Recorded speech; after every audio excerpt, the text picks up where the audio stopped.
Bukas na makakaharap ng Gilas Pilipinas ang Dominican Republic sa pagbubukas ng kanilang kampanya sa FIBA Basketball World Cup.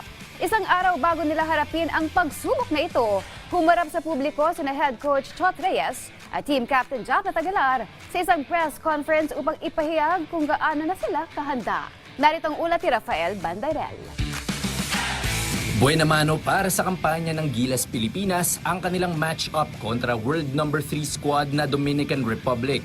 Sa pangunguna ni NBA All-Star Karl Anthony Towns, inaasahang isa ang Dominicana sa mga pinakamababagsik na koponan sa pandaigdigang torneo.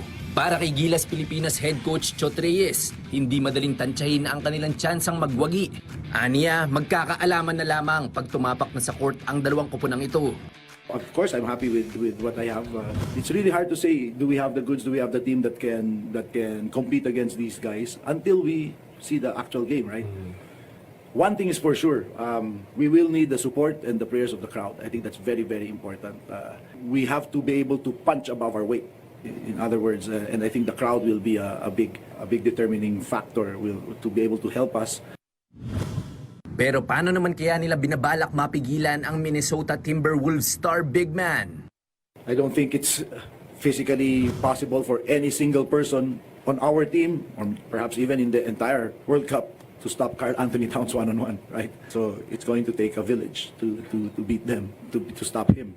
And Dominican, because that's not a one-man team that we're playing tomorrow. So but the initial job is going to fall on the front line. Samantala, bilang kapitan ng grupo, umaasa si Japet Aguilar na magagawa niyang magsilbing inspirasyon sa mga nakababata niyang teammates tulad ng naranasan niya sa mga dati niyang kapitan na sina Jimmy Alapag at Gabe Norwood. It's based on my experience to my previous captain Captain Jimmy Alapag and Gabe Norwood. They really set the bar high. Yung nakita ko sa kanila is how they take pride in their craft. Alas 8 ng gabi bukas magtatapat ang Gilas Pilipinas at Los Quisqueyanos. Magaganap ito pagkatapos ng bakbakan sa pagitan ng Italia at Angola sa Philippine Arena sa Bukawi, Bulacan. Rafael Bandairel, PTV Sports.